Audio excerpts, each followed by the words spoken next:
Welcome, you're watching SupGamez Reviews, and this is a review of Rockstar's latest game, Max Payne 3.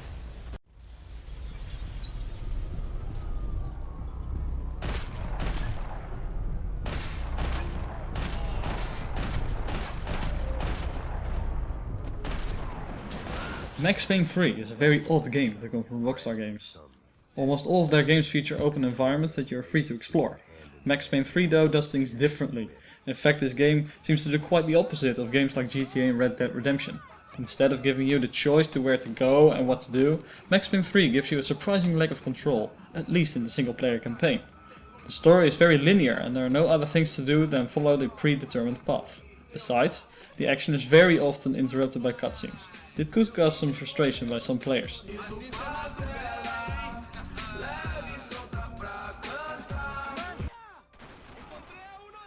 But actually none of this really matters. Max Payne has always been about the shooting and the cinematic moments, and that is where Max Payne 3 shines. The shooting is fluid and satisfying, and the bullet time looks brilliantly and is fantastically implemented as a useful tool to completely shatter your opponents. It is not just a gimmick. The often occurring cutscenes will also not really annoy most players, as they are well directed and feature jaw-dropping acting performance. The story is equally interesting and has enough compelling moments to make a playthrough an effort worth making. And it really is an effort. Max Payne 3 single player campaign is hard, even on the easiest setting. Sir, let us handle this. You stay in your office, lock yourself in. Do not answer the door unless you know it's me. Let's go.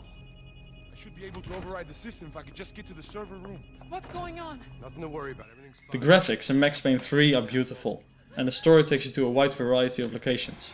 Sharp graphics also emphasize how violent Max Payne 3 is.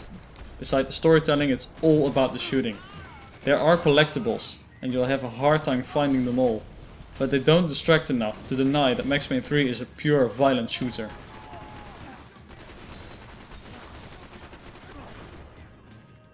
Max Payne 3 also features a fully fledged multiplayer mode. Whereas the single player lets you kill your opponents with a well-controlled ballet of bullets, the multiplayer covers the more chaotic side of things. Beside the usual deathmatches, there are also gang wars and painkiller matches. Gang wars is the most notable game mode, because Rockstar has tried to weave a small storyline through the different game rounds. They succeeded, but this narrative is not the most interesting. The gameplay still steals the show in the multiplayer, disregarding the game mode you're playing.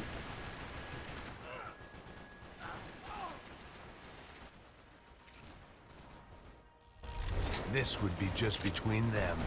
I wished I could describe the multiplayer as chaotic fun, but there are a few problems that stop me from doing that. Don't get me wrong, the multiplayer can be a lot of fun, but server lag and an occasionally clumsy and wonky camera often get in the way of having a good time. The single player campaign is hard, but the multiplayer is even harder, making frustration not a rare thing to appear when playing with people who are more skilled than you.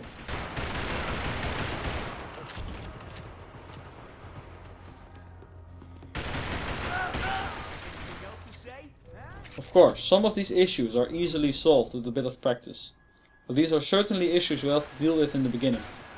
Don't get me wrong, the multiplayer is certainly a very welcome addition to the franchise. Not only provides the multiplayer a lot of extra content, with unlockables and extensive customization, but it can also be extremely satisfying when things are going well. Along with the single player campaign and the multiplayer, Max Payne 3 also comes with a couple of arcade modes. These add time or score challenges to chapters from the campaign, adding a significant replay value.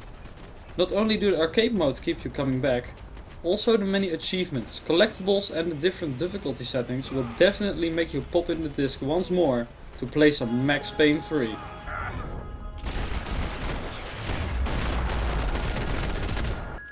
Are we dead?